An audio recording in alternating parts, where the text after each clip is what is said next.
You're listening to the Undisputed Wrestling Show on AngryMarks.com, featuring Seabolt Carmichael, Zane Paisley, Drew Skills, and the Morning Star, William Huckabee. The Undisputed Wrestling Show starts now.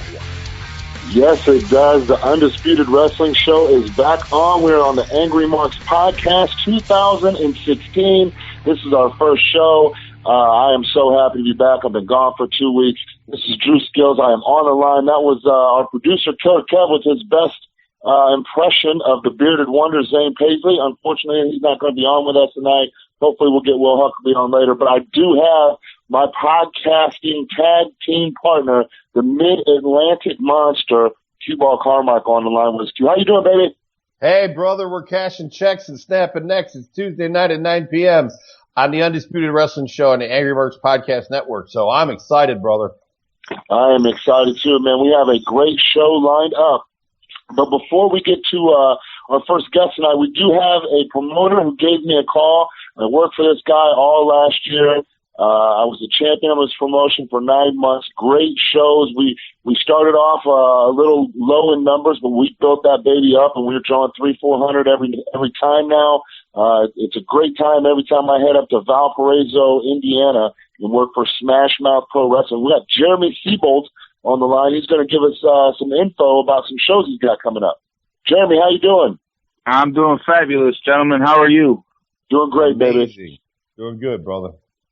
All right. I just wanted to kind of plug what we got going on and, get out there. February 27th and 28th, we're doing a double shot show. We're doing a show in Warsaw, Indiana with FWF, and the 28th in Valparaiso, Indiana with FWF as well. And on that show, we're going to have Axe and Smash from Demolition, Robbie E and DJ Z from TNA, and then top Midwest talent like Drew Skills. I think he's going to be on that show. Congo Kong, Russ Jones, Jack Thriller, Lightning Bolt Johnson, along with a slew of other guys. The Legion out of Michigan. It's a good tag team. So we got that big show coming up in February. That's awesome. That is a big show. That's a great lineup, brother. Yeah. I saw it today. I got to tell you, I've been watching Smash Mouth for the last year, following you guys because I just do that in the business. And, I got to tell you, you're doing great things out there. And as a promoter myself, I'm proud of what you're doing out there. You're using great talent. And, I saw the flyer, the poster on Facebook today, and I was like, wow, now that's a card, And so, kudos to you. Trying to do something different, than everybody else. I mean, we want to stand out. We want to be different. And, most people in the area definitely know who I am. So, whether that's good or bad or indifferent, we're trying to put out quality shows. We're trying to book quality guys. I mean, we've had, Apollo Star on our shows before. We had Troy Miller in recently. We've had, Remy in, Rod Street comes in quite frequently. So we try to book, the upper echelon of talent in the area. Yeah, you're definitely booking the top guys in the Midwest. There's no question. I have a lot of friends and a decent following out there.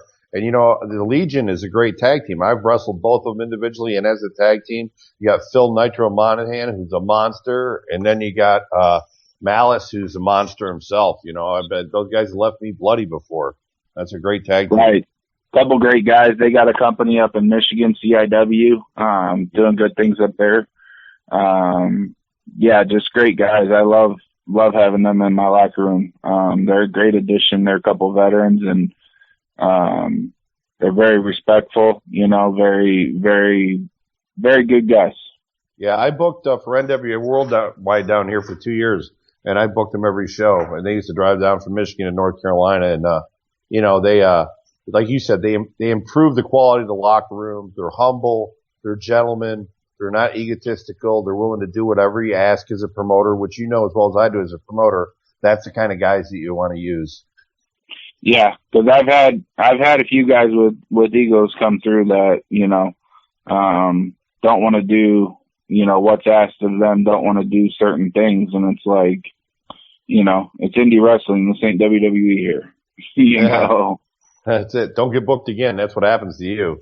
But you know what I like is I like you're doing quality shows, but you know what you're doing? You're not trying to copy Vince or WWE. And I think that's the key, because you and I have seen over the years, anybody that copies him fails miserably. You're doing your own thing, and you can tell it's different. And that's what you got to have to be different than trying to copy somebody. And you're doing that up there. And man, that's just a fantastic thing to see. Right. Like when I first started, a lot of people came to me and said, "Oh, you need to do this, you need to do that." And I'm like, I'm doing my own thing. And it kind of rubs some people the wrong way. And it's like, you run your company the way you want to run it, and I'll run mine the way I want to run it. And it's like, it's a learning process. I started out, I was a fan of wrestling, been a fan of wrestling my whole life. And I just decided on a whim that I was going to put on some wrestling shows. And here we are a year later, and we're still chugging along. Drew Skills, I'll let you talk, because I'm being a ball hog because I didn't realize it was Jeremy from Smash Mouth coming on. So I bust Drew's chops on a weekly basis, so it's all good. Like I sent him a message the other day, and I was like, "Hey, brother, I need a pre-show match. Can you help me out?"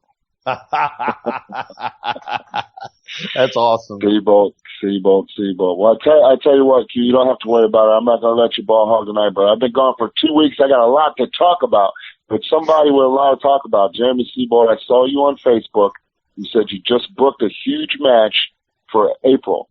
Tell us what's up. Give us a scoop here on the Undisputed Wrestling Show. Let us know the deal. All right. So we're doing a show April 23rd. After February 27th and 28th, our next show is April 23rd. And I reached out to Drew Skills, and I asked him if he would take a match with a mystery opponent. Ooh. And he goes, "What do you mean?" And I said, "I want you to agree to accept the match, but I'm not going to tell you who your opponent is." So after some back and forth, he finally agreed to take it under the condition that I announce who his opponent is on the show tonight. Oh, I'm drooling. So you ready, Drew? Let's do it. All right. Your opponent on the 23rd of April will be Will Huckabee. Whoa. See, I knew it, and I asked you, was it Will Huckabee, and you told me, who's Will Huckabee? Yeah, who's Will Huckabee? Never heard of him. That's awesome. It's going down, baby. It's going down.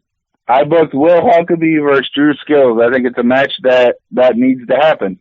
So, wow. Both awesome guys, awesome talents. So we're doing a lot of first time matches. In November we had Troy Miller versus Drew Skills for the first time. So April we're doing Will Huckabee versus Drew Skills for the first time. Drew said in November that he wants to rise to the top again and get the Smash Mouth title, and I think Will Huckabee's a good test for him. Man, I'll tell you, if he passes that test, the Mid-Atlantic Monster, Q-Ball Carmichael versus the Midwest Monster, Drew Skills. Ooh, that's a main event anywhere across the country, brother. For sure. Well, I can't wait, man. Go ahead. I was going to say, send me a message on Facebook, and the next mystery guest I book can be you. Well, we kind of ruined that, didn't we? I just booked you for a show and say his opponent canceled the day of. We'll work it out. It's all good. I like it, brother. We can be Monsters Inc. and see who's the real monster here. There it is. Right. There it is. I'm excited, man. Will Huckabee. I thought it was when we're talking back and forth. I thought, man, Will Huckabee has talked to Jeremy Seabolt, and this is what it is. I'm glad it is. I'm glad that's what it is. I'm excited. I'm looking forward to it. Yeah, I've talked to Will a couple times about coming in, and it's just never worked out. And I said, "Hey, I got these dates coming up, blah blah blah," and he's like, "That one works." I said, "Let's do it, man. Let's lock it in." And he said he would want to work Drew Skills, and I said, "Let's do it, man." I think it'll be, I think it'll be a match that could steal the show, burn down the house and all them fun cliches, Yeah, for sure. Yeah, but sure. You know what though is I've watched a lot of Drew stuff, and I've known Will for years, and I see him a couple times a month, and you know what? Not for nothing, but honestly, that's going to be a war. I can tell you, that's going to be a war between two behemoths. Right. That's I met Will at Heroes and Legends last year in July. I believe he came up, and we talked a little bit then, and we've talked on and off, since then. And like I said, we got together today, and he shot me a message and said, "Hey, I still want to come in. Let's make something happen." And we worked out a deal, and it's on like Donkey Kong. Beautiful. We'll have to take a poll on the podcast to see who's going to win, if it's going to be Will or Drew. Drew, he's a warrior. He's a warrior, but let's not get carried away here. I think we all know what's going to happen. I got to give the edge to Drew Skills. I do. I know both of them, but I'm going to say that it's a slight edge. A slight edge. I'm going to say I like going to war. How old's Will Huckabee? How what? How old is Will? He's a younger guy, ain't he? That's got nothing to do with it, but he's like 38. There you go. He's like a year younger than Drew, so I'm going with him. You remember back in Bachwinkle's days when guys didn't get into full stride until they were 45. Right. That's both these guys. My money's on Huckabee. Wow. That's all. Only because I bust these chops all the time, so I got to go with Will. You know what? Either way, I mean, that's that. Is that your main event? No, actually it will not be. With how stacked the card is and what we got going on, that'll be before intermission. Let me just say this. I wouldn't want to have to, it's a good idea to put intermission after that, because I wouldn't want to have to follow that up, because I know both these guys and I've seen them both, and it's just, man, that's a great booking. That's great booking, Jeremy. That's an excellent match. It's looking like we're going to have, Brian Christopher in for that show. And then, the plan right now is to do a double cage main event, 2 cage matches to close the show out. Wow. So that's why I said as good as Drew and Will is, that's probably going to end up going before intermission, because we're going to close out with the double cages. I'm going to suggest that Babyface go over and go directly to the gimmick table. That's always possible. Well, Jeremy, man, Jeremy, thanks for breaking the news on the show tonight, man. I'm glad you came on and talked to us tonight. I'm really excited about it. Gonna be a lot of fun. Looking forward to it. And like I said, I've known Will from the show for quite a little time now, but we've talked back and forth about getting in the ring, getting it on. So I'm glad it's happening. Right, absolutely. The last thing I want to plug is after these shows, we've got June 11th and 12th coming, where we're bringing in Billy Gunn and going to do another double shot with Warsaw and Valparaiso. Yeah. So that's something to look forward to. We're trying to bring in some people that, don't necessarily get to the area all the time that people want to see. You know what I love about Valparaiso? It's the home of Orville Redenbacher, my favorite famous person of all time. True story. He is. Favorite guy. There's a statue of him downtown sitting on a bench. I'm telling you, he beat out Colonel Sanders in my life by a hair, but he beat him out. Loved Orville Redenbacher. When I was younger, his commercials were fantastic. You guys weren't born yet, but I like them. About there too. Nobody beats Colonel Sanders. He was pretty awesome. But Jeremy, hey,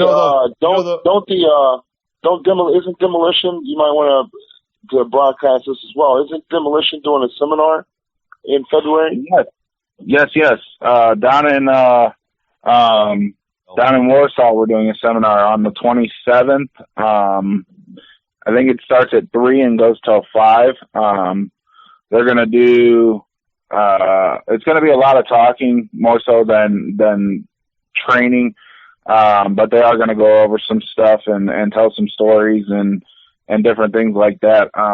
And we try to make it as affordable as we can. It's $20 a person, to come and learn from, 2 of the greatest guys in the wrestling business, one of the greatest tag teams of all time. So yeah, it's open to anybody that's, training, is an established wrestler or is thinking about, getting into wrestling. Come in, hang out, check it out, see what's going on, and go from there. Let me just say that I've been in the ring with Axe a couple dozen times in singles matches. And let me tell you something, starting in the mid-90s, that guy taught me so much about the wrestling business. And if you mention Cue Ball Carmichael or Jimmy Cicero to him, he's going to start laughing like crazy. because we just had some crazy good matches with Bill, and what a great guy. And, listen, that guy can teach you more in 2 hours than the average person in wrestling can teach you in 2 months. And that's the truth. So if you miss the seminar, you're out of your mind. That's one of the reasons why we did the seminar too.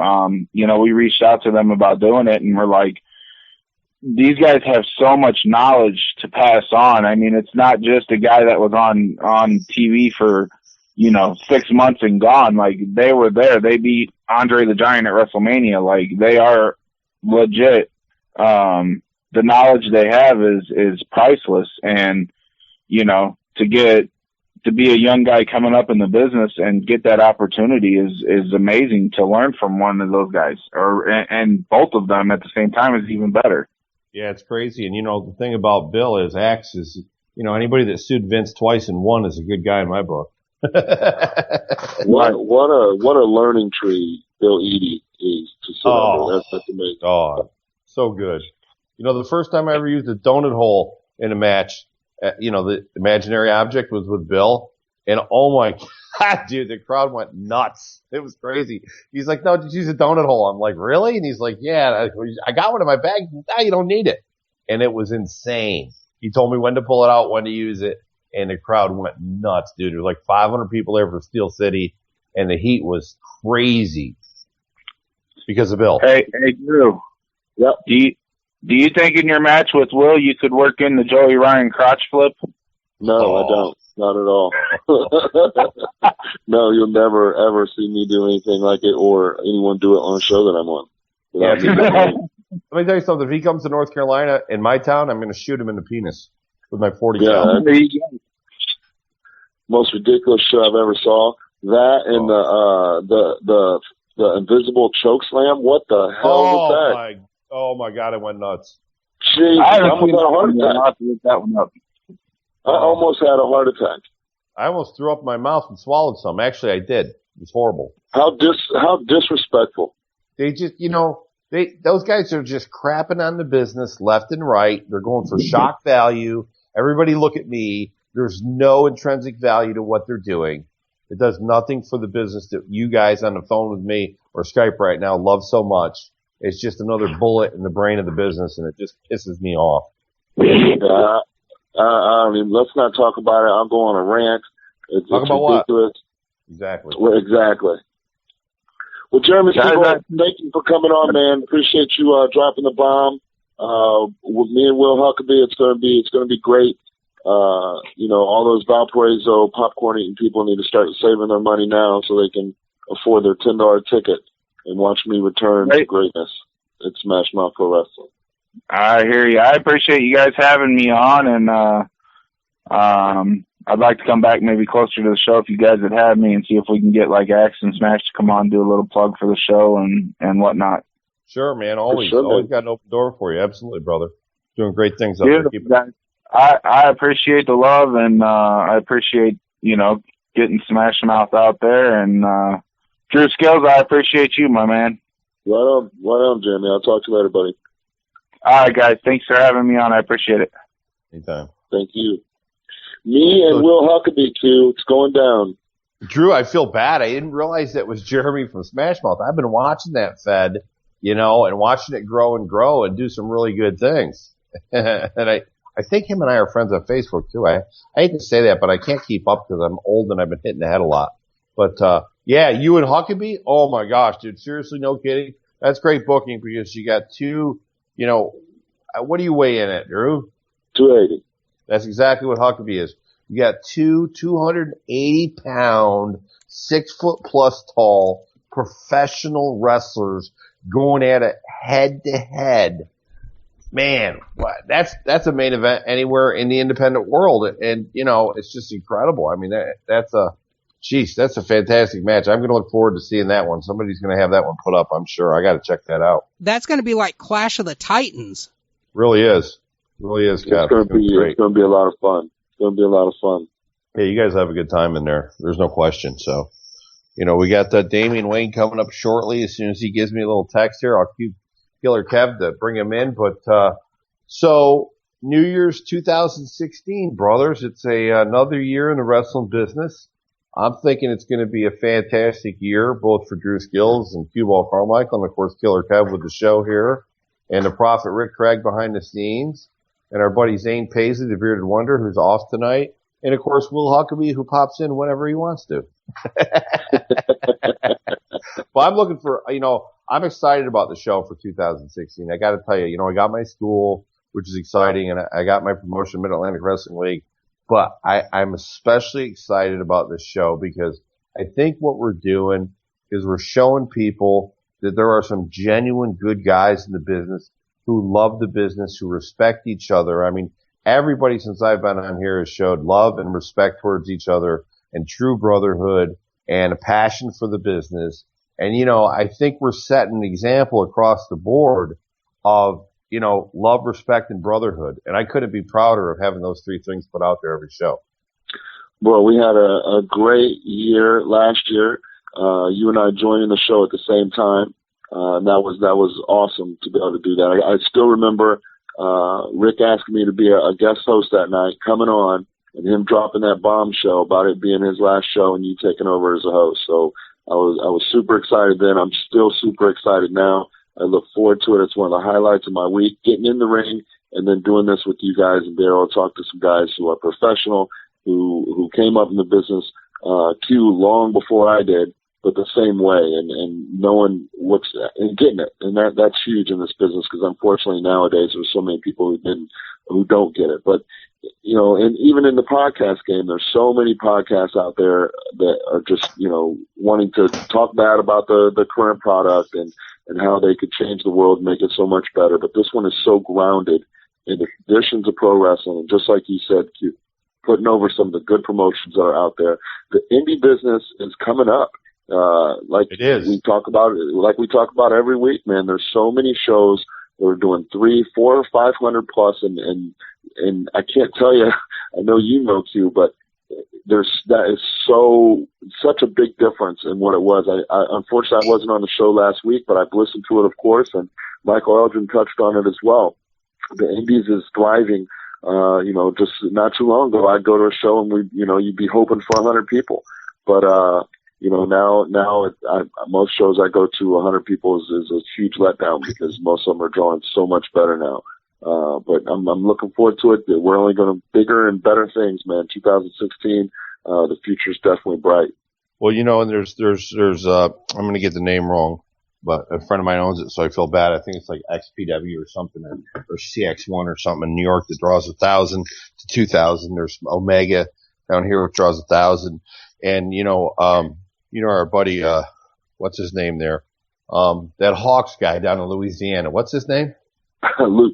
Luke Hawks. I have to do that in case he's listening, keep him grounded. But, a guy I trained with and went on the road with, Julio De Niro, helped him a ton. And Julio and I talk, he's not on Facebook or anything, but we talk once every 2 weeks or 3 weeks and a half for eons because we traveled together for 7 years. And he helped, both Abyss. Abyss was on the show and he said the same thing. Julio helped him and so did Luke. And, Luke and Wildcat Promotions down there in Louisiana, when he puts on a show, man, draws 1,000. Cassidy Riley jumps in. He puts on a show. They draw 1,000. I mean, it's incredible. The indie scene is so much better than it has been in 10 or 15 years. In the 90s, it was nothing for us to go to a show. And if there was less than 500, we were disappointed. We're like, wow, where's the people? There's only like 420 here. And then 100 became standard. But what happens is those guys that draw 100, the money runs out. They fade out. They come and they go. But the guys that are working hard, that are promoting and beating the street and drawing 3 and 4 and 500 or more, those guys are the ones that are going to stick around. Those guys are the ones that are putting guys to work and they're willing to pay the money for the higher echelon guys. I believed in that forever. When I ran the IPWA in Virginia, we had the best wrestlers in the country come in there. We had Tom Brady. We had the Rebel Chuck Williams. We had Glenn Osborne. We had Bundy was a regular. Iron Sheik was a regular. Jim Neidhart was a regular. Brutus Beefcake was a regular. I mean, we had so many regular big name guys. Unfortunately, so was Virgil, but that's okay. But anyway, we had so many big name guys that we would bring in to draw the people, and then we sell them on the local guys like Joey Matthews, who became Joey Mercury, and Christian York, and myself, and Cicero, and Julio De Niro, and it was just a great time for for wrestling. And, that's back again. I didn't think I would see it, forget about the big picture. I could care less. But independent wrestling has proven that it's been secular. And in the late 90s, it was through the roof when the Monday Night Wars, people said, Monday Night Wars, people aren't going to go to independent shows. Yet independent shows were packed.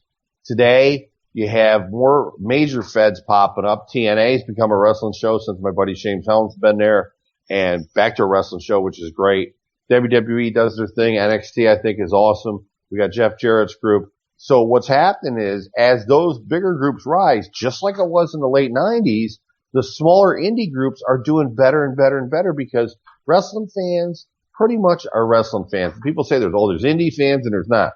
There's select fans that only go to indies, but there's select fans that only go to WWE. But there are a big fan base that will go to any show, WWE in Raleigh, where I'm at, 2 hours away, or they'll go to a local show in Beulaville, North Carolina, if they know about it. So the key is just getting the word out, doing your community, I call it a community awareness program, where every police officer, every fireman, every elected official in that town knows there's a wrestling show that week. I offer free admission to all LEOs, law enforcement officers. They get in for free. And, you get it out there and people will come. The old saying, if you build it, they will come. That's true. And the business is on a tremendous upswing. And I'm seeing it. And I got to tell you, I'm liking what I'm seeing, Drew Skills. Oh, for sure. And like you said earlier, you touched on, everyone has to know what's going on. That'll get them there, but you have to use those top echelon guys, not just the big names. Those help draw in the people. But when the people get there, you need those top stars like you talked about out there, Damian Wayne, the Joey Matthews, the Christian Yorks, you and Jimmy Cicero. You have to have those guys on there so when they come to see a big name that they've seen on television before, that they're not watching a bunch of crap, a bunch of doo-doo until that guy comes out. So like you said, you got to sell them on your local talent, and that's going around, man, and it's huge. I love it. It is. And, hey, listen, Damian Wayne is ready to come on, Killer Kev. You want to give him a ring? Hello. Damian Wayne. Hello.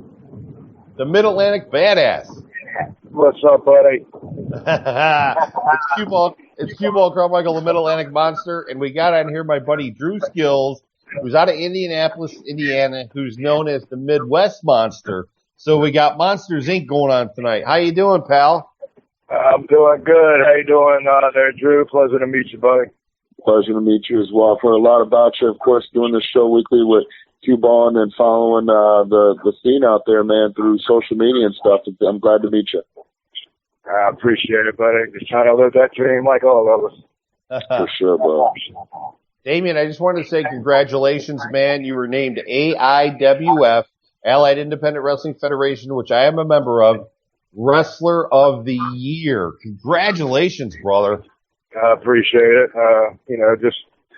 Just trying to help the company out when, they approach me, and, I'm just trying to do all I can. You know how I am. I was like that with the NWA also. So, I'm loyal, and, if somebody wants to give me the ball and let me run with it, then, I'm going to do all I can to help them out. Amen, brother. I know I've wrestled you for the old NWA dog title. I've wrestled you for the NWA National Heavyweight title. And we have a street fight scheduled on April 9th with none other than the AIWF Heavyweight Champion Damian Wayne, the Mid-Atlantic Badass, and the Mid-Atlantic Monster Cue Ball Carmichael. I can't wait, brother. I'm looking forward to it. Yeah, I'm not sure that building is going to be looking forward to it, but I know I'm sure I am. We're going to blow the roof off, brother. No question. And I wanted to do something with you that we do with everybody because I'm so familiar with you, I'll get carried away. And we'll just talk. So, Damien, do me a favor. Talk about how you got into business, who trained you, what your inspiration was. Well, I always wanted to do it, but I was originally a baseball head, played baseball all my life. Thought I was going to go somewhere with that, but blew my shoulder out first year college. But other than that, I always wanted to do it, but the only school around was the Luther School, and when I even called them, it was, you got to weigh at least 200 pounds to get in there. And, 185 was the heaviest I ever weighed in my life back then. So, I kind of never even thought about it again after that. Got married, had kids. Right about when the internet came out, that shows you how old I was. I came across VCW, which was actually running shows at the Omni Hotel here in Newport News, Virginia, in an industrial park where I worked like 3 blocks down the road, and for like 3 years they were running shows there. I never even knew they were there, but was drawing out their butt, you know, doing really good. So I messaged them, you know, hey, what can I do? You know, I think at that time, like I was 30 years old, 166 pounds. I was like, you know, hey, referee, ring crew, I don't care. It was just, I wanted to be in the business. And so I hit him up, and he said it's funny that I hit him up that they're getting ready to open up a school in March, because I think this was November that I did this, and they're having tryouts in January and whatnot right there at Middy's before the show. So I took a chance. I went there. I think there was like 27 guys, and when they asked, you know, they go around, tell everybody your name and all that whatnot. I think the oldest guy there besides me, which, like, again, I was 30 years old at the time, was 22. So I was 8 years older than everybody there. I was like, shit, this is great. Yeah, these guys are going to make me look like a piece of crap. But it turned out really good. I actually thought I was getting in trouble. You know, the funny story is, had us bump, so, you know, we were bumping, and I kind of just bumped normally. You know, it wasn't a snap bump, but, you know, I didn't do the crouch down, cross your arms thing. I bumped, and then, you know, come to run the road. You know, well, I saw Phil Brown. I was trained by Phil Brown and Preston Quinn, and Phil's over in the corner just staring at me, and I'm like, okay, am I doing something wrong? This guy is just like staring right through me, dude. Like, what did I do wrong? So, come the time to run the ropes, and they said, you know, this is like the hardest thing to learn, you know, this and that. Everybody's stumbling and falling through the ropes and tripping. And I got up there, and, you know, I didn't do it smooth, but I did it. And Phil called me over there and was like, man, you ever been trained before? And I said, no, sir. I've never been in the ring other than growing up at the Hampton Coliseum and sliding in the ring real quick after the shows when I was hanging out. But, you know, other than that, nothing.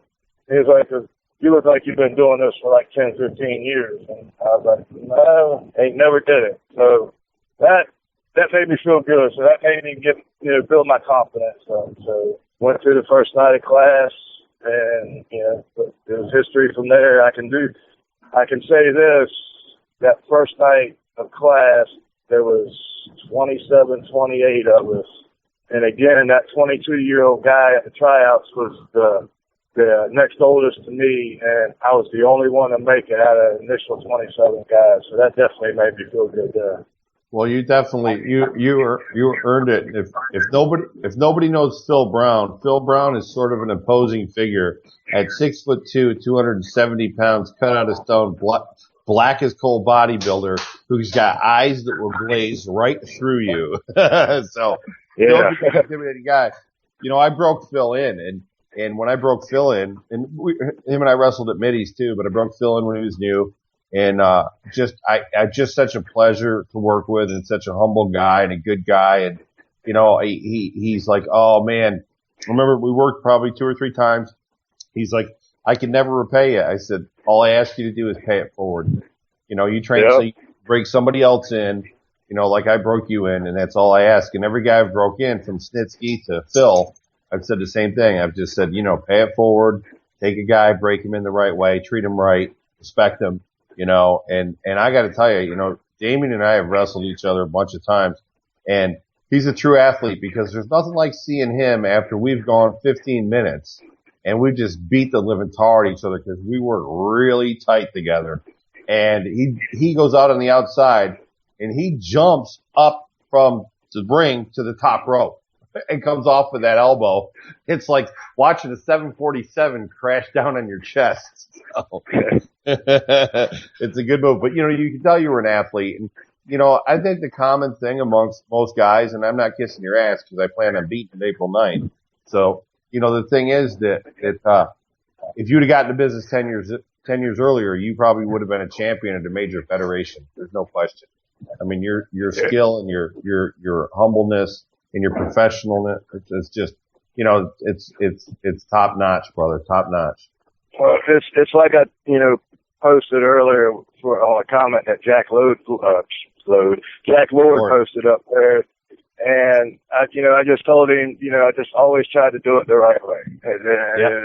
If as long as I do it the right way, what comes my way is great. What doesn't is great. But as long as I do it the right way and I have a good reputation, that's all that matters. So I think I built that pretty good, and man, just having fun now. Yeah, you know what, D-Deb, not for nothing, but when you get out of this business, because time, unfortunately, eventually takes us out or changes our position in it. You look back and, you know, were you respected by your peers? Were you admired for doing the right thing? Do you have 10 phone numbers in your phone that you can call that if you needed something, they'd be right there for you? And, you know, I know you're one for me and I'm one for you. But, you know, that's all it said at the end of the day, because when you get out, all you have left is your reputation. That's it. You know, so. Yep. You got a great one. And I got to tell you, bro, I was thrilled to see you starting to train people this past year. I mean, that's just great, you know. And, you know, Drew Skills, Damien Wayne, and I are having a joint seminar about a month before we face off, which is kind of unique. But, you know, we're best friends until they ring the bell. And then we ring the bell. It's got our first match was a bloodbath. But no bleeding in my ring. No, yeah. The guy who owns the ring comes to us right before the match and says, "Don't bleed in the ring," and it's a double juice match. So don't bleed in the ring. So we said, "All right, make it a no DQ," and we just fought around the building. And when it was over, one of the guys is mopping up the blood, and he says, "I've never seen so much blood and not see somebody die." I go, "Well, you're a janitor." He goes, "No, I'm a paramedic." I'm like, "Oh shit." I'm like, "Oh man." And then we went out. You'll love this, Drew. We went out. We got to the bar about 11 o'clock. We ate. And then we started drinking. And we drank between DW, my wife, and I about $375 worth of alcohol before they closed in 2 hours. Right. I said, I'll get the check. Don't worry. I looked at the check and said, wow. That's not even. I think 10% was his wife, 25% was me, and the rest was all him. So that just tells you how it was. Yeah, I was pouring them back, but it was a good night. It was a good time, and you know that was the first match back in the business. And you know, I tell the story that in 2009 we had met. I think in 2008 or 2009 on one of Grog's shows, and you know, you had heard of me, and I decided just to walk away. I mean, I was getting booked 10, 12 times a month down here in Carolinas, but I was just, you know, there was nobody of quality that I was getting in there with, and you know, it was just stupid stuff. And so I just walked away, and late in 2010, Damien Wayne gets on the horn and starts telling me, you know, you need to get back into business. You know, Phil Brown, PQ, the guys down here in Tidewater, Pat Cusick, you all talk about how you helped them, and you know, you got a lot to give left. A lot left to give back to the business. And I'm like, I don't know. He's like, well, book you versus me. I said, I'm in. So, and the rest is history. But listen, I don't want to be a ball hawk. Drew Skills, you got some questions for our pal Damien Wayne? Sure, most definitely. We've been in about the same time. You said, was that 2000, 2001 you were talking? It was actually 2002. Right on. I broke in 2000 with Les Thatcher. And there's been so many changes on the Indies. What are some of the big things you've seen that's changed for the worse or better? Well, I probably, you know, the worst is it's just kind of too even here in Virginia now, where there's a DPOR, it's too easy to get in the business. Nobody seems. I was going to write a post on Facebook last night, and I kind of stopped, and I didn't really want to start anything. But I was like, sports in life can cross very well, because you go back to the early years, even before me and Drew got it, probably when cue ball got in, you know, the 80s, even before that rookies, even high-touted, high-profile rookies or new guys, greenies, coming into a sport were humble. They sat back and they listened and asked questions and soaked up the knowledge and busted their ass to get where they were or get to the top of the food chain. Now it's like these rookies or these greenies, even the ones that ain't worth a freaking piece of crap, feel entitled, feel like you owe them something, that they automatically should get this or get that. When their little buddies start hyping them up on Facebook, hey, look, these people are talking about me. Yeah, they're your buddies. No wonder they're talking about you, dude. Those people walk into locker rooms or whatnot and expect to be given things, and that's the difference to me. That's what I see. Now, there's definitely some good ones and good kids out there that are doing it the right way, and I praise them every day that I get to. Every time I see them or whatnot, I'll shoot them a private message, a text or whatnot, and just say thank you for doing it the right way. I appreciate you doing it the right way. And that's, to me, that's the biggest difference that I see. For sure, and I totally agree with you. There's some really good ones coming up, but unfortunately, for every good one, there's 5 to 10 bad ones that are coming in, and it definitely was more protected back in the day than it is today. So I agree with you there. What are some of the positive things? We were talking a little earlier about the independent scene on a rise. How do you feel about that?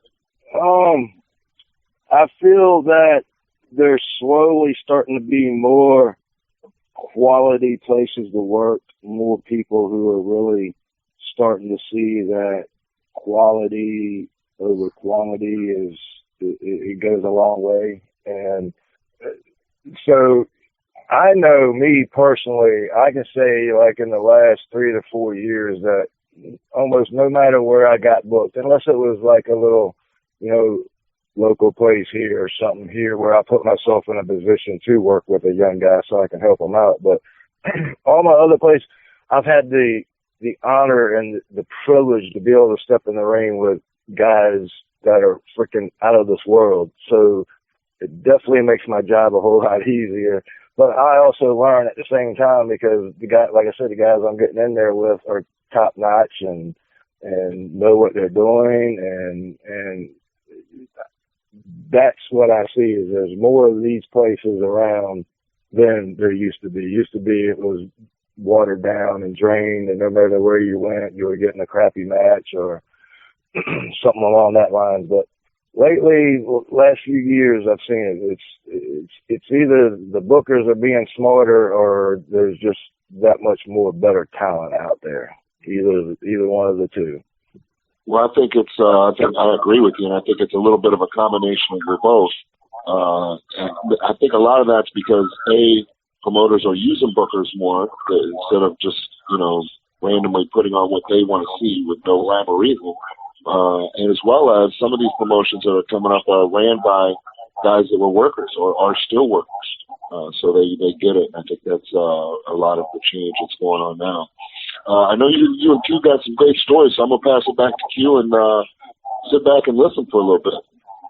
Well, here's the thing is I'll never forget the match. Like we said, we planned to go out there, and it was a double juice match, and it had been built up for months, and it was my comeback match. And just right before we went out, the guy says, "Don't bleed in my ring. It's my training canvas." So, like we said, we had to do it a different way, but it was successful. And, the finish was Damien Wayne giving me a pile driver on a steel chair, which was beautiful because we found out 6 months later that I had a broken neck, C4, from 10 or 15 years ago. So, of course, that became the angle between him and I, and that match was billed as World War I. Then we had World War II, and World War II, I think, and I could be wrong, I think it was for the national title. I think it was in a snowstorm in Wilmington, North Carolina, or down that way. And it was funny because the match before us, nothing against them, but the match before us, everybody's got their cell phone out, and I see that. And I'm like, oh, man. And we're in the locker room, and this is before intermission, and he goes, "You want to talk about anything?" I said, "Nah, not really. We knew what the finish was going to be," and everybody looked at us like, "Really?" And the great thing with Damien is the whole thing we do is one word or two at the most in the ring. And we don't have anything planned out what we're going to do, nothing when we go out there. And, that to me is the fun and the artistry of professional wrestling. And that match that night, there were no cell phones up. We went 22 minutes, and the people were all standing up at the finish. So, and I give that credit to Damien because he was a babyface. And I tell everybody that the success of a professional wrestling match begins and ends with the babyface selling. If the babyface doesn't sell, there's no heat whatsoever for the heel. If there's no heat for the heel, there's no comeback, there's no big finish, there's no nothing. So, you shine up the babyface, and then that babyface has got to sell. And I got to tell you, that's my favorite thing about Damian Wayne. I don't think I've ever worked anybody that was in the shape he's in that sells like he sells. I mean, it just makes it so easy to get heat when the babyface knows what to do and knows how to sell. So, to me, that's a great match, and it's never like work. It's always like fun. Some guys, and this, Drew Skills, you go out there and it's really like work. I mean, it really is. And other guys, you go out there and it's nothing but a fun time. And it's always fun with him. And we got another show coming up. But what we really want to talk about is we got sort of a combo camp at my wrestling school for the weekend, the 4th, 5th, and 6th of March. And as I said, the March 5th is the 33rd anniversary for my first match, so we're going to do a little party that night, have a little white lightning and some pizza, and hang out. And TW and his lovely wife Janie are going to stay at my house. We're an eighth of a mile from the wrestling school, and we're going to have a good time and a great 3-day camp. And we did this 2 years ago. It doesn't seem like it's been 2 years, but we did this 2 years ago in January. And man, I think we allowed 10 people into camp, and we had 10. That's all we allowed. And it was just, we all stayed in the same hotel. It was 45 minutes from my house, but I stayed in the hotel with the boys. And every night after the camp, it was talk about wrestling, talk about wrestling at the hotel. There was no real partying. There was no getting crazy. It was all focused on what we were doing in the camp for the day. And, we really improved a lot of guys that were at that camp. I mean, I think everybody benefited from that. I mean, if we go on and tag them all in a post, Damien, they'll all say, Ryan Mitchell, who until he busted his back was a true superstar in the rise, had a tremendous match that August with Matt Hardy on my pilot TV show. He said it was the greatest weekend of his life in wrestling, and he's been to Japan a couple times and everything else. He's been to Dory Funk and everything else. So, when you get those kind of compliments from people, you're doing things right. And I do it a little bit different. And Damien, I think you'll agree with this. These guys are all advanced, so there's no new guys in our camps. So we don't drill them. We don't run them. We don't try to get them to puke. What we do instead is we focus on getting inside their head and seeing how they work and how they tick, and then changing them over to our thinking and so they can get it and fix 100 different little things instead of one big thing. And I think it's going to be another great camp. Don't you, Damien? Yeah. I mean, I had a blast. I loved it. I learned, because it helps me drill in my head to keep, the little things, because that's what I preach. Like you just sat there and said, I tell my guys all the time at where I train at, I train the advanced class. So there, how to bump, how to do the moves, how to sell. It's what you do in between. It's what you do to go into it. It's where you place these moves and spots that makes you a complete worker. And that's what I drill. I drill and drill and drill. And so, I'm with you. The drills, they're not going to do nothing to the guys that are going to be coming into this camp. And it's more of, like you said, getting in their head, trying to make them understand why we did this and why we did it there and why it had this impact. And that's, once they get that, they'll realize how easy and fun this business can be. Hey, we got to welcome our other co-host, Will Huckabee, one of our favorites, Damien, to the show. Hey, Will. What's going on, man? I'm so excited we got Damian Wayne. I mean, Jesus Christ, people, they listen to the show, You know, they know about my history with Damian Wayne, that when I was a green kid and stuff, man, you know, DW is one of the first guys to actually, you know, take me under his wing and mentor me and stuff. So, and like you said, Q-Ball, beat my ass. So, yeah, D-Dub, it's great to hear from you. It's good to talk to you, Q-Ball, and even Drew Skills. Great to have you here, Will. And, you know, it's always a pleasure. And I heard you're booked against Drew Skills. And, when is that? Drew, what night is that? That's, in April. April. That's going to be a great main event. It's not even a main event. It's the match before intermission. You got Drew Skills versus William Huckabee. That's just going to be a great, great match. And, you know, DW and I were talking about little things, Will, and you saw that with the Harley, when you went to the Harley race camp. I mean, Harley Race said the same thing to every single person that had a match. What did he say? Oh, I mean, you know, slow down. Yeah, I was about to say, it sounded almost like a broken record, Q-Ball. Every match, you know, myself included, every match you tell the guy, slow down. And even when we thought we were being slow, we were still too fast for Harley. Yeah, you know, that's the thing. You always said, if you think you're going too slow, slow down some more. And, you know, Cornette taught me that years ago. We talked about that at WrestleCade. He told me years and years ago when a couple of my friends were out there wrestling at WWE and I was going out after them. He said, remember this. It's a dance, not a race. If you think you're going too slow, slow down some more. And that's the gospel right there. And, you know, I mean, DW and I, when we work, we have such a great pace. I think we could go an hour. I really do, you know, and I don't think either one of us would get blown up. So, you know, it's a credit to him, but, you know, he's doing some teaching up there now in the Tidewater area, which is good for us, Will, because he's got some really good students that came to the Tracy Smothers seminar. So there's going to be some really good quality wrestlers coming out of that area of Virginia, which they mix down here with us and we mix up there with them. So, you know, that's pretty exciting for me. Oh, exactly, man. It's always good, you know, to have a guy of the quality of D-Dub, you know, training guys. And that way, you know, when you step in the ring with these guys, you automatically know that they get it, that they were brought into the business the right way, that they paid their dues, you know, and they understand that you never stop paying dues. I'm going to go ahead and go on record as saying that I'm pretty sure Wayne's not training the entire class of spot monkeys. You know, these guys definitely should know the difference. These guys should definitely know the difference between a wrist lock and a wrist watch, as somebody would say. Well, I'm not sure if you've been in the ring with Will there, Q, or even Drew, if you've been in the ring with him yet. Unfortunately.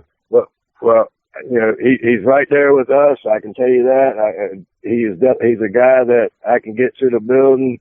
We say what's up and everything like that, and not speak one word till the match, and go out there and go 45 minutes or an hour. I'd have no problems with that, stepping in the ring with him, man. I mean, he's old school. He's not out to do that fancy crap and all that. And, you know, he's right up the same alley as us. So, Drew, you're going to have a ball with him. I thought I was stiff, but, get ready.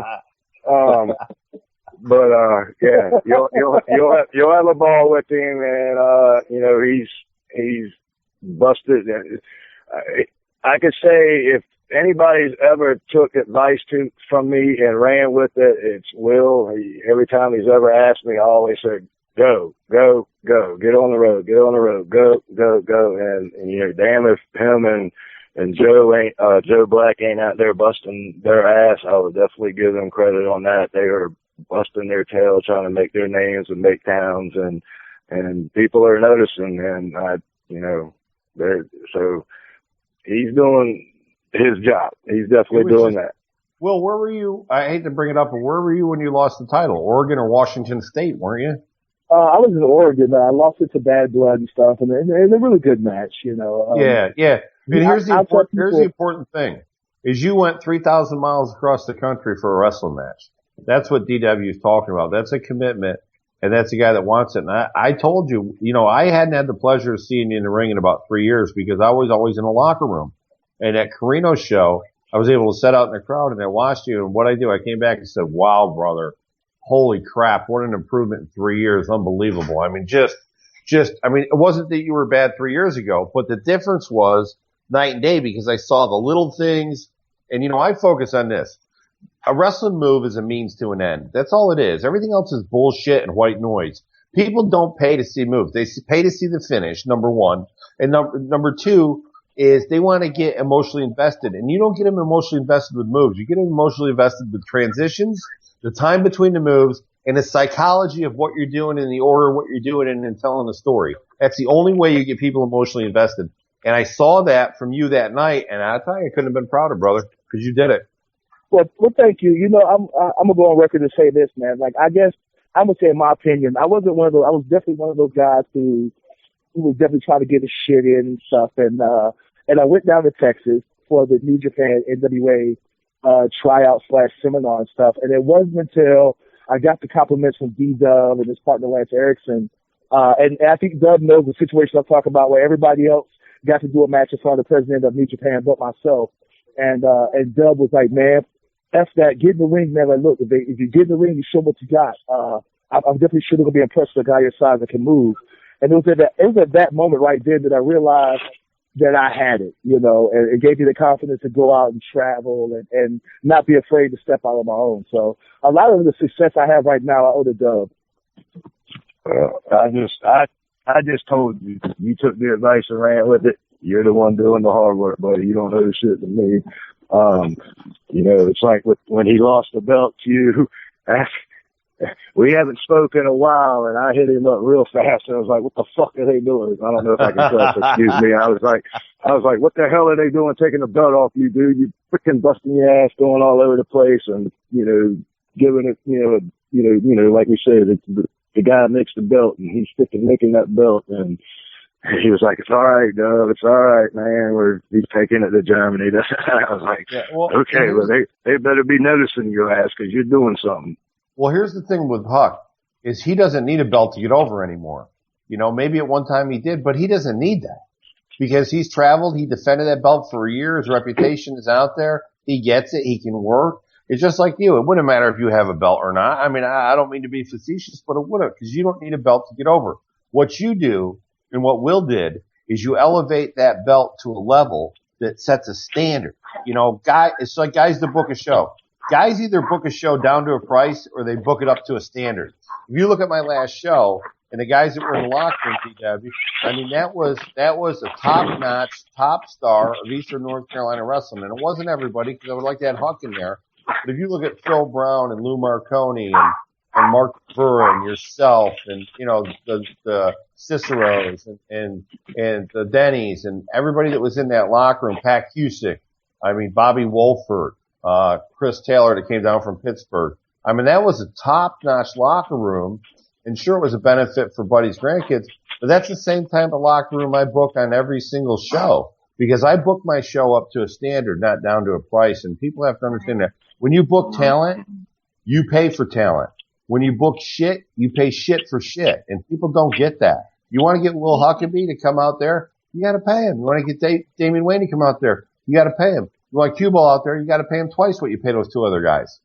That's why I stay home all the time. What Will did, and I watched it. You know, I met him the first time when I was a guest on the show, and then Will was on there with Zane and our executive producer, Rick Craig, and so I started watching him, and I started looking at videos and such. What he did was he used that Continental title to get people to look at him. And when they looked at him, he was ready, and he performed. And so I'm really looking forward to getting in there with him in April. Yeah, it's going to be a great match. Two 280-pound monsters going head-to-head. That's pro wrestling, brother. Well, guys, you know, this isn't about me. We're talking about Wayne. And I, like you said, we haven't had a chance to talk lately. Who? We're talking about DW. Oh, you still here, D-Dub? Just kidding, brother. I said, you still here, D-Dub? Just kidding you, brother. No, you know, I had a couple questions and stuff, you know, for Wayne, for DW. Can you hear me, DW? Yes, sir. I was going to ask you, you know, the AIWF title has had its ups and downs, you know, and for anybody who keeps up with wrestling, they know that stuff, you know, from all the way from Lewis Moore to Chief Ada Color, et cetera, et cetera.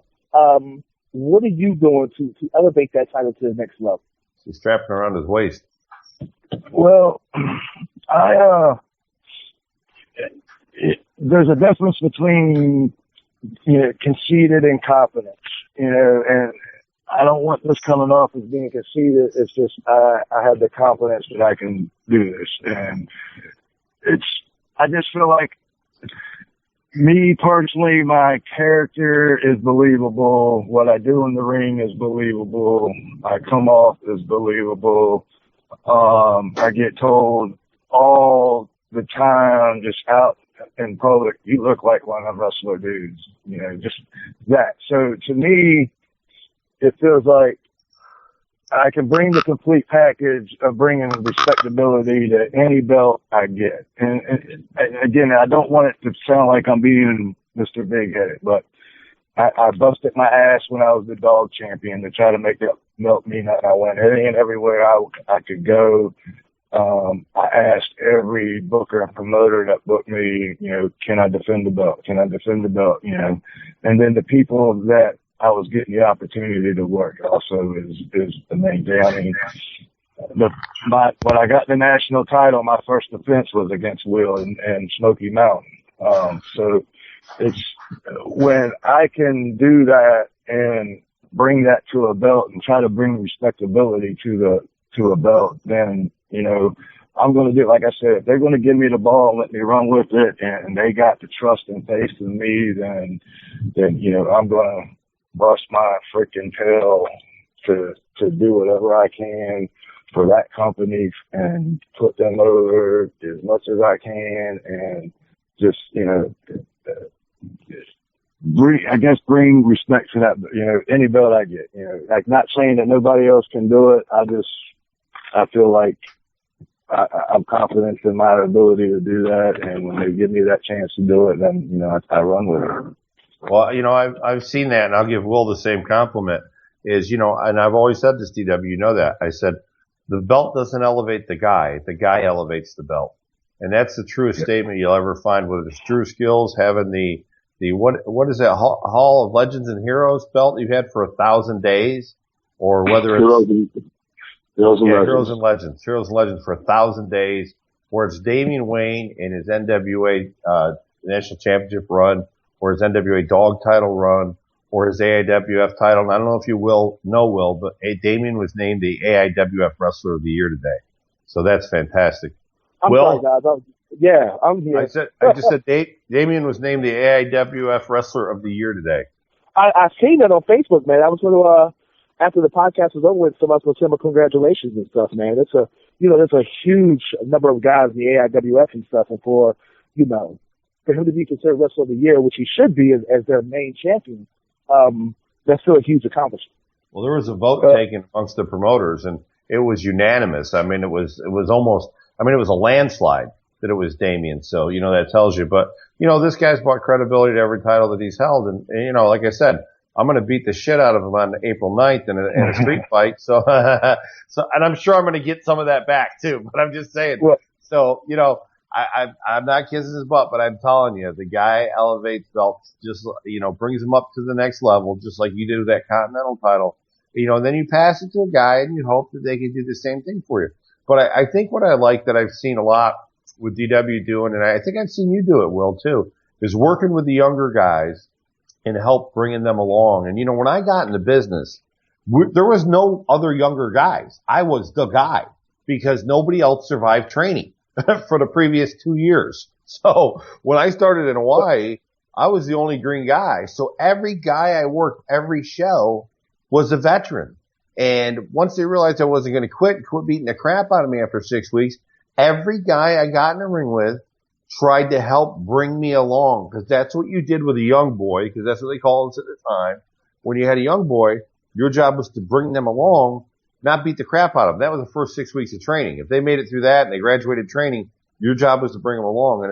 And I've seen that a ton from Damien, and I'm seeing it from you now, Will.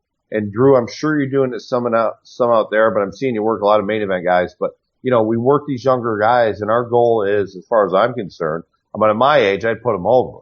But, what you do is you work them, you make them competitive. And if a guy goes out there and he has a competitive match against Damian Wayne, because Damian Wayne is like Will Huckabee at Drew Skills, know that if they go out there and they stomp this guy, who'd they beat? Nobody. So they make it a competitive match. It goes back and forth.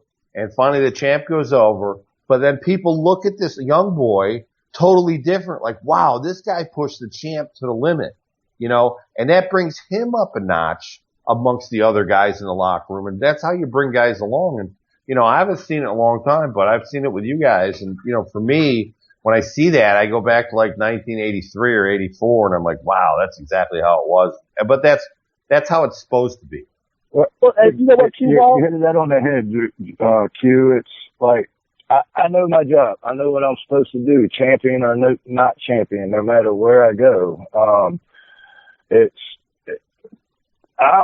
to, I can't honestly say I'm going to get over. There's some crowds that are just hard, and you're just not going to get over no matter where you're at. But I'm going to do what I'm going to do to get over. And I know how to do that without hogging the spotlight. And my job is to get my opponent over no matter where I'm at or who I'm working, green, veteran, or what. My job is to get that guy over. And it's like when I went to Puerto Rico, the guy the kid I was working come and sit down, and he's, what do you want to do? He was trying to talk to me, and I was like, well, my job is to get you over. That's, not get him over. He's already over, but, I'm here to put him over, to bump around for him and this and that. It's not about me. It's about him. And a lot of guys in my position would be like, oh, here's my opportunity to show off and show what I can do and this and that. And you don't have to do that. And kids today don't understand that you can get, in the eyes of the right promoters and bookers, you can get noticed just as fast by selling and what you do to put your opponent over before you will by being able to do a shooting star press into the crowd onto a flaming table. You know what I'm saying? So absolutely. They just don't understand that these days. And, so I know my job everywhere I go. And one story I like to tell, because kids today don't understand this either, is one of the first times I went to AIWF Mid-Atlantic before I won the belt, I went there and was scheduled to work Justin Flash, who's like over like Rover there. He's like their Hulk Hogan. And, they didn't want him, they didn't want to clean. They said, I think they wanted a double DQ or a double something. And I was like, no, I'm going to put him over. I'm here to put him over. This is his town. He's the biggest freaking star you got. The place goes nuts when he comes out, and this and that, and blah, blah, blah. And we argued for 30 minutes. I had to sit there and argue with these people for 30 minutes to do the job. I'm like, please let me put him over. So finally they were like, okay, we'll agree with you. Do it the way y'all want to do it. And I was like, fine, because even if you didn't agree with it, I was going to lay down and put him over in the middle of the ring no matter what. Hey, Wayne? That's good business. Hey, Wayne, I'm sorry, Jim. I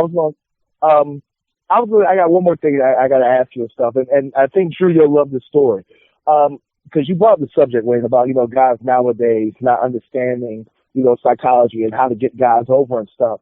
And I tell a lot of people, I think I was like one of the last few training classes of guys that actually understood the quote-unquote old school way of thinking until you and Q and everybody started training. Because when I was first coming to the business, Q Ball and Drew, there was a group of guys in Mid-Atlantic that used to be called the Seven Stiffs.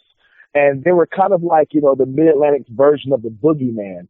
Whether if a green kid started getting an ego or was always trying to get his shit in, they would book him against Wayne or one of his 6 friends and stuff. Now, Wayne, my question to you is, do you think that we need a resurgence of guys such as, that group, the Seven Stiffs, to kind of get these guys in line and stuff? Because you've already said that you know the difference in the quality of wrestlers' mind states, especially a lot of these green guys and stuff. You know the difference in how they think. Do you think we need to have that sort of version of wrestling's boogeyman? We need to police. I think we need to police our. We need to police our business. I think that's from the inside out. We need to do that, but I don't think going in there and stretching, stripping up people in the ring, not trying to, never trying to hurt nobody, but just trying to send that message. Honestly, that doesn't work sometimes because, you just got idiots. And they don't know no better. They're going to keep coming back, or they're going to go somewhere else and do the same stupid crap that they're doing that you're trying to stop them with. Like I said earlier, as long as it's so easy to get into business, it's going to be hard for us to police it. It's just going to be up to, again, like I said earlier, the smart promoters and bookers to book the right talent for each show. And, you see everybody on cue ball posts all the time about, quality over quantity. You rather have 5 4-star matches than 8 matches. One is a 4-star, and then the rest are 2.5 1-star matches, just because they work cheap. I think that's what it's going to take. I mean, because as long as these, whatever you want to call them, yard cards or whatever, keep getting booked or got places to work, then we're never going to get rid of it. Yeah, you're exactly right. Promoters, and I think the promoters that are drawing, whether it be my boys in upstate New York down here or Luke Hawks down in Louisiana, if you look, it's like they're doing what I believe in doing. They're booking top-notch wrestlers across the top of the card. The best of the indies, whether it's the best of the green guys on the indies who listen, are respectful, do what they're told, or it's the more experienced guys like you or me, they're booking that kind of talent. And what that's doing is these guys like all of us can take the ball and run with it, but we can get those fans coming back. You heard me say a million times, you got to have the who shot JR moment. That's simply a cliffhanger. You've got to have a cliffhanger, which was invented in my hometown of Ithaca, New York, by the way, in the 20s, but we don't have to go into that. But the cliffhanger is the reason for them to not be able to miss the next show. And promoters need to be smart enough to book good talent and have a cliffhanger. And you've worked shows, I've worked GW. The only cliffhanger is in the main event, and it's very easy and it's very digestible. And, it brings people back. And, if you follow that up and promoters understand that talent costs you money, but no talent loses you money, then, the business will pick up. But I agree with you, DW. It takes promoters to realize they have to pay quality guys to be able to build a house and build a business. You're only as good as your foundation. If you're using free wrestlers drawing 100, your foundation is pretty weak. Sure. I think a lot of the big problem is not just promoters, but unfortunately a lot of talent don't understand that the people that are in the seats right now have already paid their money. You already have it. They bought their ticket. They're there. You need to make sure they come back. You're not playing to them now. You're playing to making sure that they come back. And I think that's, unfortunately a lot that gets slipped through the cracks and people miss it. Sure. Guys are trying to pop the boys in the back instead of pop the crowd, and I'll tell you when I'll pop the boys in the back, when they start paying me. But for me, it's the crowd that pays the promoter and he gives me the money. So I'm going to pop the crowd, not the boys in the back. But that's a misconception. People want to pop the boys in the back. I don't care what you think of me, dude. I really don't. I know what I'm doing out there. I can go out there with DW and get every phone down and every person on their feet in a main event. I can do the same thing with Will Huckabee or Drew Skills. We know that, but you know what? None of us work for free, because we don't have to, because we can do what we can do. And I'm not patting myself on the back. I'm putting all you guys in that category too. If I've been in 33 years and I don't know how to do that, I should be shot. But you guys all been less time in the business with me, but you've all been doing it for years. And that's the thing that's how we draw people back to independent shows, is we work for the people that are paying the money, not for the boys, not for the promoter, not for our girlfriend in the crowd. We work for the fans. Amen. All that too. The prosecution. The prosecution rests, Your Honor. I think we've all heard that a couple times in our career. You know what the best words I ever heard from a judge were? Mr. Jackson, you're free to go. Yeah, amen to that one too. Case dismissed. Yeah, that's right. That's exactly it. You're free to go. Case dismissed. That's exactly the word. Oh, wow. That guy I punched in the face didn't show up 2 times in a row. Thank you very much. Listen, as a couple years ago on New Year's Eve, funny story. This guy who's a friend of mine for a couple years, and his wife worked with my wife, and they were real close. And I'm over on New Year's, and he's talking to his ex-wife, so his wife grabs the phone, and he bumps her and takes the phone. I said, "Whoa, come outside, dude. Let's talk." You can't do that to your woman. And he turned around, put his finger in my face and said, F you and F your effing wife. And I knocked him out. So then he called the cops. And they took him home. And then the next day he took a warrant out on me. And 346 days later, my friend who's a local cop shows up and goes, you know, there's a warrant out for you for assault. But he never showed up to court. So I saw him for the first time in 2 years, a month ago. The grocery store, he goes, hey, Mike Tyson, what's up? Best line ever for a guy who got knocked out. Hey, Mike Tyson, what's up? Gotta be right back. What? Be right back. Where'd you go? I was leaving. Just got home and I got to run back to the store. I was saying I'll be right back. Let me ask you a question, DW. Be serious with me. What was Janie wearing when he got home? She's actually asleep. I was talking to the dog. Oh my goodness. So that obviously tells you what she was wearing if she was asleep. My wife is doing that right now too, brother. DW and I have the same taste in wrestling and women. Yeah. Yes, I got a hold of a good one, sir. You kidding me? You got a 5-star gem. The monster. Yep, you got a 5-star gem. She harnessed the beast. Same thing in my life. She put the lion in the cage. That she did. It's a good thing. But listen, we are going to wrap up with you, DW. You guys are listening to the Undisputed Wrestling Show Tuesday night, 9 to 11. Cashing checks and snapping next. We got our buddy Drew Skills here who's hosting with me. Will Huckabee, our part-time host. And we've got none other than the Mid-Atlantic badass, a foe and a friend, Mr. Damien Wayne with us. Damien, you got anything you want to plug coming up? Social media sites, matches, anything big coming up for the AIWF champion and AIWF Wrestler of the Year? Just busy this Saturday in Concord, North Carolina. Following Saturday, I make my return to Gouge right there outside of Raleigh, North Carolina. Following weekend, got Thursday, Friday, Saturday in Tennessee for the Arcadian Wrestling Alliance, the new AWA thing out there with Chase Stevens. Don't try to drink with Chase. It's worse than me. Yeah. Oh yeah, believe me, I've been there, done that, tried that one too, man. I can tell you some stories on that one. I know that, brother. Yeah, and then I got the end of month out. AML's 1 year anniversary there in Winston-Salem, so nice and busy.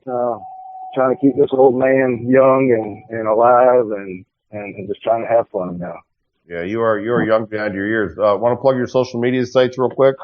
Basically is you got my Facebook, got Instagram, which I think is Damien_Wayne. I got my Twitter, which is DEEDUBBYA71, which spells that DW71. But I'm mainly on Facebook. They can get me there, and I try to keep that updated every day.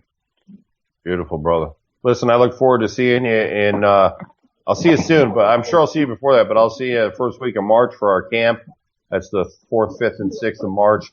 If you're a young wrestler who's been trained, looking for an advanced course on transition psychology, understanding how to tell a story, getting emotional investment from the fans, you need to be at this camp because DW and I will teach you, just like we did when we ran it last time, how to do that. And, it's been a pleasure to have you on, buddy. You know I love you, and I'll talk to you soon. Appreciate it, buddy. A pleasure meeting you there, Drew. Hope to meet you down the road somewheres, and we'll get hearing from you, brother. Let's don't be strangers, buddy. But pleasure, guys. I love all y'all. Much respect, and thank you for plugging our business and keeping it alive. Y'all take care. Beautiful. Right on. Thanks a lot, buddy. Wow, that was about a great interview, wasn't it? Yeah, for sure. Good dude. It's not just me, right? That was good. Yeah, no. Here's a guy who's a journeyman wrestler at this point with the way the business is. But if he'd got in 10 years sooner, I'm not kidding you, he could have just as well been WWE champion as WCW or anywhere else. I mean, he's that good, and I don't think I'm exaggerating a bit, am I, Will? Oh, of course not, man. Anybody who sees Wayne, even now, when the miles on the road is getting to him and stuff, he's still one of the best, not only in the Maryland, but in the world. Yeah. He's such a phenomenal talent. And like you said, he's so, unlike a lot of guys, I'm not going to mention your names, Drew Skills, who only want to work with top talent. DW he's really adamant about working with a lot of the green guys, a lot of, rookies and greenhorns and stuff, and making the next generation of wrestlers better. Unlike some people with skills. Hey, Drew doesn't mind working lower talent. He worked Troy Miller a couple months ago. Just kidding, Troy. Just kidding, Troy. I had Troy Miller a couple months ago. In April, I got a greenhorn coming up to work with me. So yeah, that's not true. Oh my God, it's already starting and it's 4 months out. Oh man. Why do I think the friction is going to be more intense as the time goes by? Oh, it's funny now, but I got a feeling the March is going to get dead serious. It's going to be a good time. Oh, I want to see that match so bad. I really do because, I book pro wrestlers. I book guys that look like pro wrestlers. And even my light heavyweights look like wrestlers and athletes. I mean, I'm a big fan of either the big behemoth monster or the younger guy that's in really good shape. But I've always booked that. I believe in that. I believe that if the guy in the front row thinks for a second he can kick your ass, you shouldn't be booked. And, I just think that you two guys at both 6 feet plus, 280 pounds going together is like Kev said earlier, I'm going to steal his line, it's the Clash of the Titans. I mean, I'm so looking forward to seeing that match. I just know it's going to blow the roof off the building. I really do. It's going to be a blast. Oh, yeah, I think this will be the first time in the history of wrestling podcasts that two of the hosts actually end up, facing each other in the ring. So it's a true story. We'll have to look into that. That's probably true. We'll have you know what we'll have to do is have Will and I team up, or Drew and I team up, and have DW come in and team up with the other guy, and it can be Ebony and Ivory, and we can have a great tag match between us. I think it'd be awesome. But you know what we need to do, Drew and Kev? You know what needs to happen? Is that I'm gonna have to pull the rookie move and come by and pick you up, and have you ride with me and Joe up to Indiana and stuff, the special guest ring enforcer. Cause Drew up there has his little Triple C clique and stuff, man. I want to make sure what happened to me in Portland, Oregon doesn't happen to me in Indiana and stuff, Now, I'm down with that, Will. I'm down with that. Now, just to let you guys know, our executive producer, Rick Craig, has already put an offer on the table wanting to know which one of you guys want him in your corner the night of the match. I want him in my corner way down here 400 miles away so he can't cause any confusion. We already know he's going to be in the actual winner's corner. Sorry, Prophet. I'm gonna see if I can't get special ring announcer Zane Paisley book too. Ooh, that would be awesome. Yeah. Oh man, we have an Undisputed Wrestling show, reunion. We gotta get Kev up there to do sound and stuff too. Yes. Will and I only live about 45 minutes apart. I could jump in the car and come right up there. Exactly. Let's do it. I gotta find somebody. I gotta find somebody I can stomp a mud hole in and walk that mother effer dry. Speaking of walking stuff dry, did either one of you guys? I know this is completely off subject, but I was so it's been all over social media and stuff. Yeah, we saw. Any one of you guys get a chance to watch Wrestle Kingdom? No, how is it? Is it awesome? I have not, unfortunately. Oh my goodness. Well, then I'm not gonna give you guys any spoilers. But awesome, man. Oh, wasn't it awesome though, Will? It was cheap. It was probably, one of the best shows of the last 5 years. There was really maybe one match they could have gone without one match in the card, but the other matches, the other 7 matches were spectacular. And then it's just so amazing that as soon as Wrestle Kingdom is over with, the dirt sheet started talking about some new signees and stuff to WWE. Have you guys heard about that? AJ got signed. Yeah, I've seen that. I don't necessarily think it was because of Wrestle Kingdom, but those guys are just great talents. But so the show was better than last year's, huh? The one before? Oh yeah. Nakamura and AJ Styles. Anywhere else, any other card would have been the best match of the night. And it's just unfortunately for them two, they had Tanahashi and Okada right after them and stuff, and it was a 30-minute match that felt like it was 6 minutes. Wow, that's a good match. Yes. Even the I know Q Ball really hates the kick pad spot monkey small guys and stuff.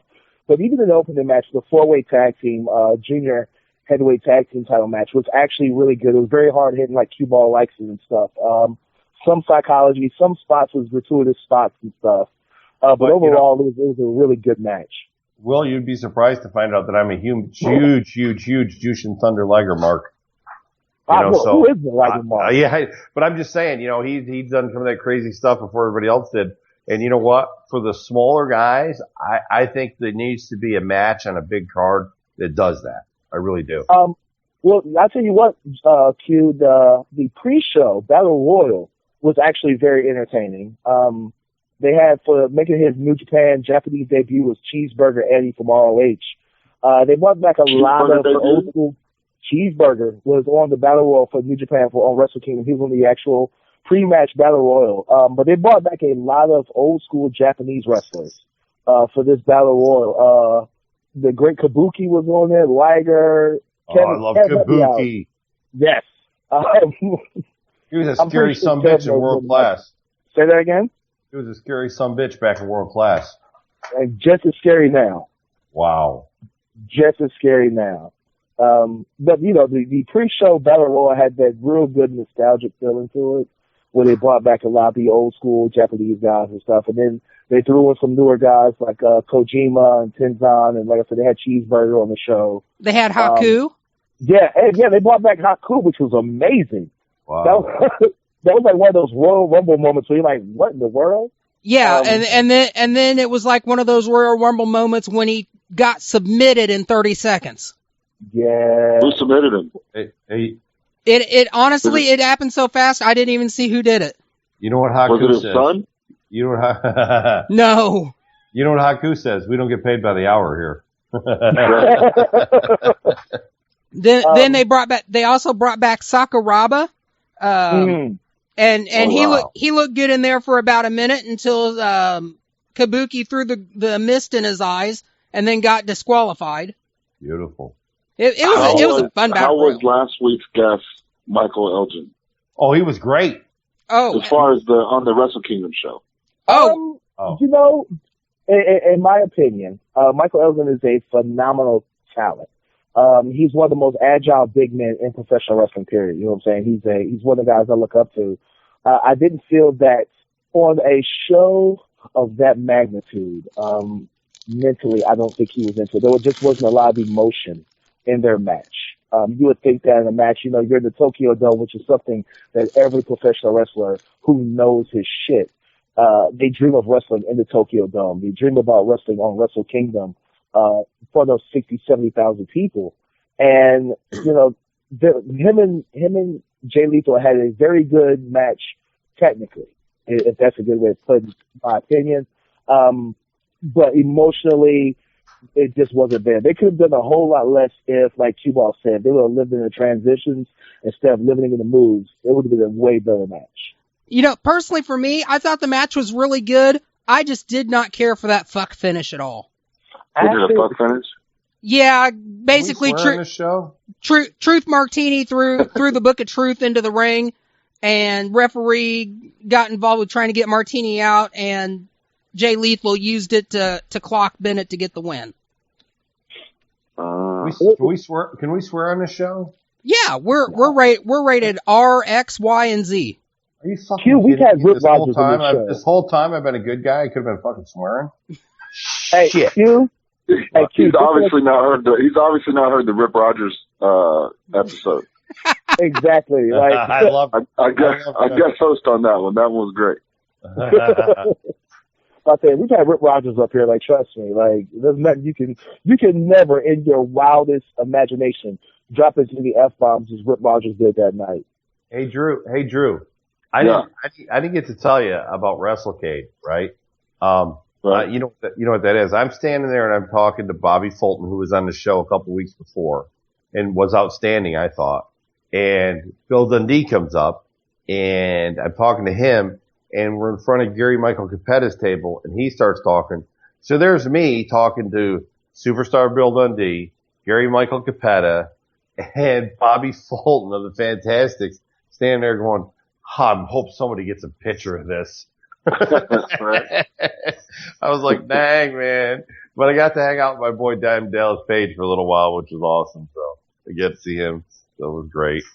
But it was funny because I'm sitting there going, and you know, when I was a kid, I grew up in upstate New York and WWE was a big show. So I would hear Gary Michael Capetta's voice would be the lead in to getting me butterflies in my stomach and excited. You know how we were as kids if you're a wrestling fan. Sure.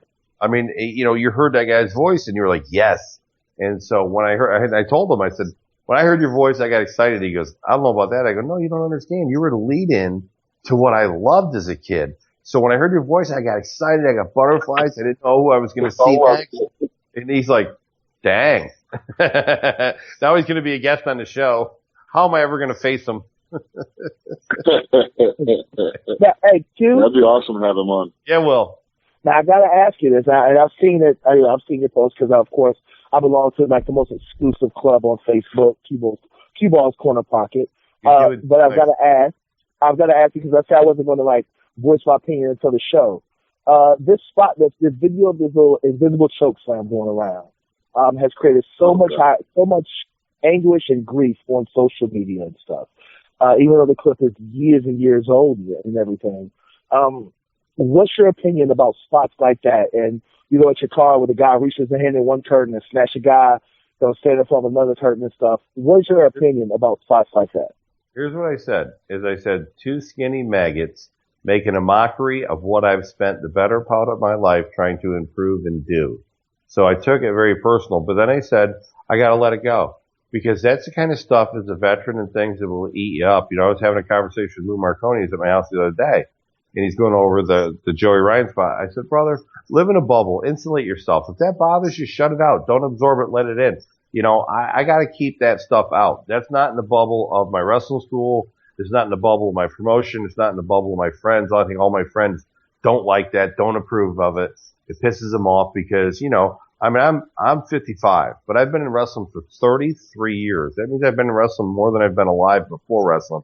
And I've given my life to the sport, sweat, blood, tears, everything. And when I see any kid, and I mean kid, whether it's a young buck or whether it's these guys at Chokeslam or Joey Ryan, any kid do something that makes a mockery of my life's work and my life's passion, it pisses me off for about 2 seconds, but then I let it go because that's the kind of stuff that will eat up. I guess I have to let it go. And so you know what? They're idiots. They don't represent the bigger cause.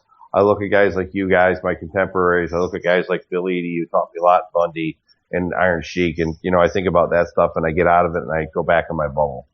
But of course I don't approve of it. What about you, Drew? Oh, I hate it. It pisses me off to no end. I call people and I rant and I scream and yell and then, you know, like you said, you got to let it go because it will eat you up. But, you know, unfortunately, and like I said, I'm part of the problem as well. It happened. I think that's part of the reason why stuff like that goes on because, you know, we have to turn away from it and, you know, or it will consume us.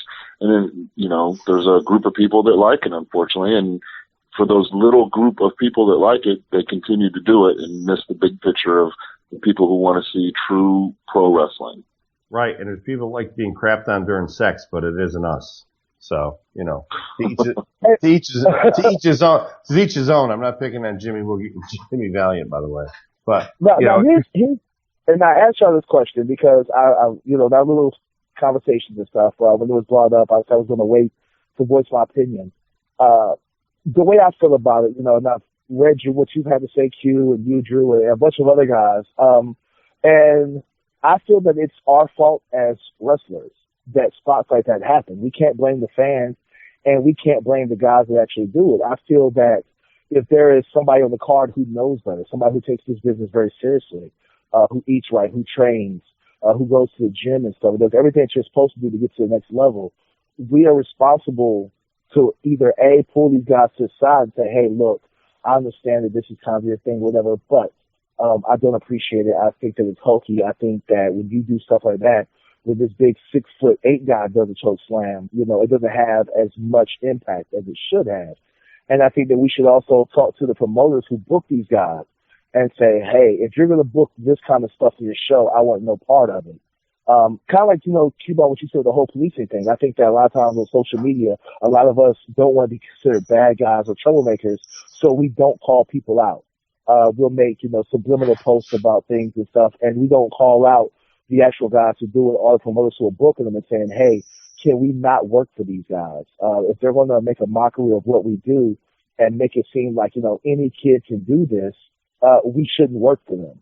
I don't know the guys who was involved with that spot. I've met Joey Ryan on several occasions.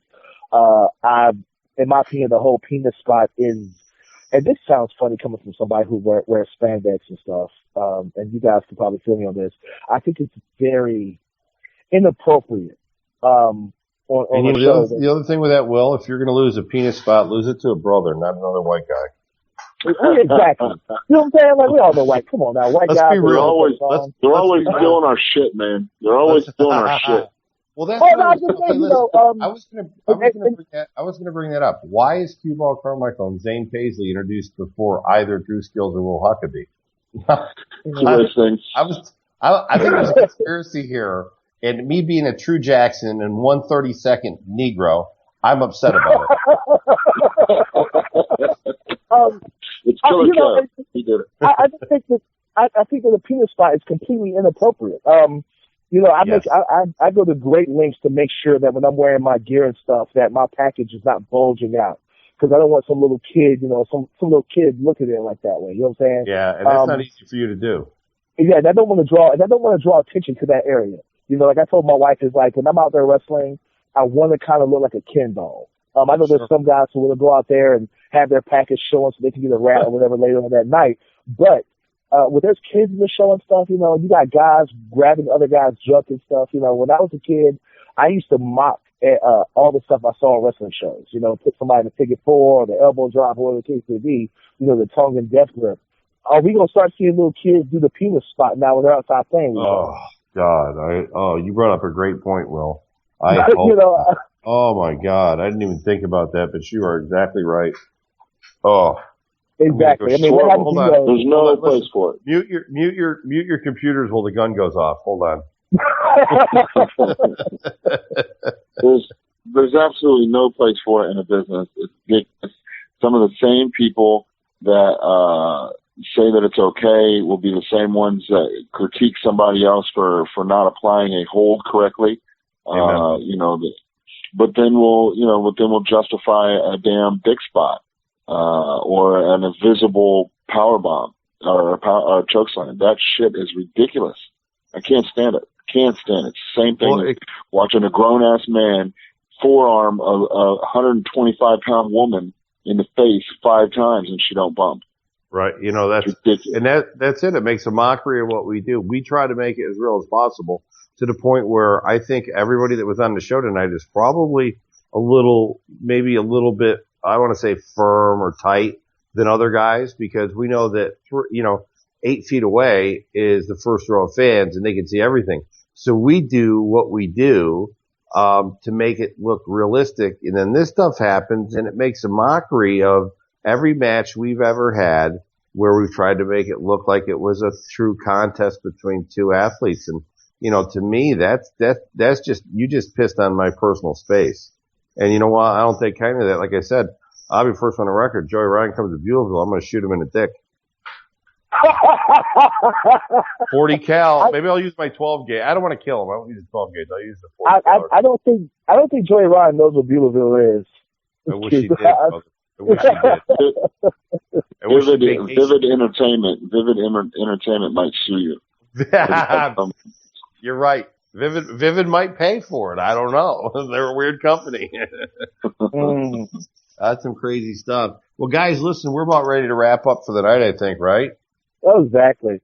Listen, it's the new year. What I'd like to do is go around the room and tell us what you're looking for in the new year and how you feel renewed. And maybe if you had a New Year's resolution, you can throw it out there. And we'll start with you, Big Daddy, the Midwest monster himself, Drew Skills.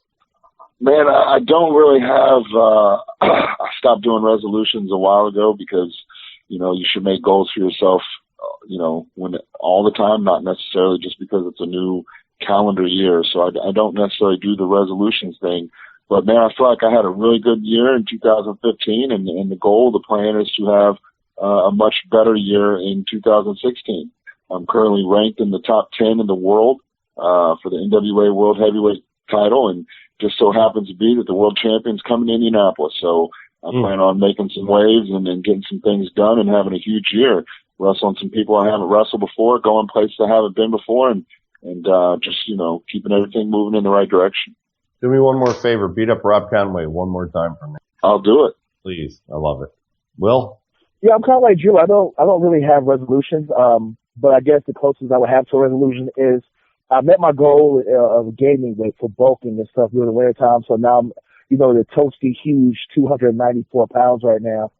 So my resolution is to get down to 275 pounds, like 9-10% by April. You look like a monster. Yeah, I had to buy new clothes, Q. I feel renewed now, just to see my friends and stuff being successful. When my friends are successful and they're getting things done, it makes me want to drive and push just as hard. So I'm feeling very renewed. I'm so glad the holidays are over and the actual, in my opinion, the start of wrestling season has begun all over again. I really want to become not only known in the Mid-Atlantic, but also in the Midwest and travel as much as possible. Hopefully this year I'll start traveling overseas. That's my big goal this year, is to actually travel out of the country. So that's what I'm really looking forward to this year. Awesome, man. Sounds great. It's funny because I don't believe in resolutions either, because every year I see people that make resolutions in the gym through the entire month of January, and then they disappear one by one in February. So they made resolutions, so I don't like to make them. But, I just think that 2016 is going to be a great year for all you guys out there. For me, my focus is on my school and my promotion, Mid-Atlantic Wrestling League. And Will, we're going to get you in here in June. I'll talk to you about some dates this week. And, we're just really excited, to have the opportunity to do this show with you guys because, after we did the Abyss show, Rick Craig said it was a home run and one of the best shows he ever heard. So, I think we should all take some pride in that because we all partake in that. Continue to try to improve this show and let's take it to the next level. Let's get on Sirius Satellite.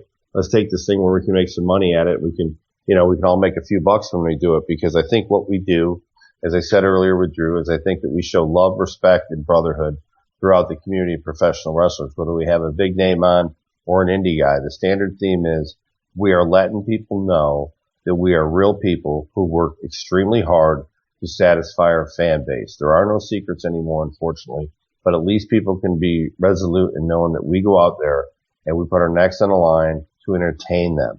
And, if we can get the respect of the fans and fellow wrestlers that listen to the show, and let them understand that we work for them, I think we're doing a great thing out there, guys. And I couldn't be prouder to have, Zane, who's not here tonight, Rick Craig, the prophet behind the scenes, but I could be prouder to be on the air with two guys that I have more respect for than Will Huckabee and Drew Skills. So thanks, guys, for being part of what I think is a great team.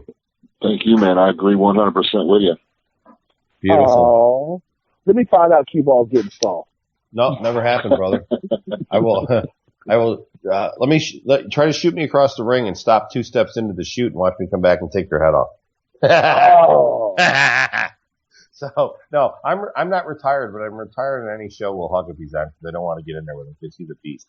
So. Oh. And I would get in there in a second with you, brother. We'd have a blast. But, listen, we're cashing checks and snapping necks every Tuesday night from 9 to 11 with some incredible guests, indies, big stars, all names in professional wrestling. We love bringing it to you guys. We hope you all join us. I want to thank Greg Buck for listening down in Tennessee, Kat White for listening up there in Ontario, Canada, my girl, and, all our listeners across the globe. We just want to thank you. Wish you all a happy new year. Continued success in your lives. And remember, good choices lead to good results and poor choices always lead to poor results. So make good choices in the new year. Improve your life. Be positive. Be excited. And great things will happen to you. And of all things, all glory to God. Go to church.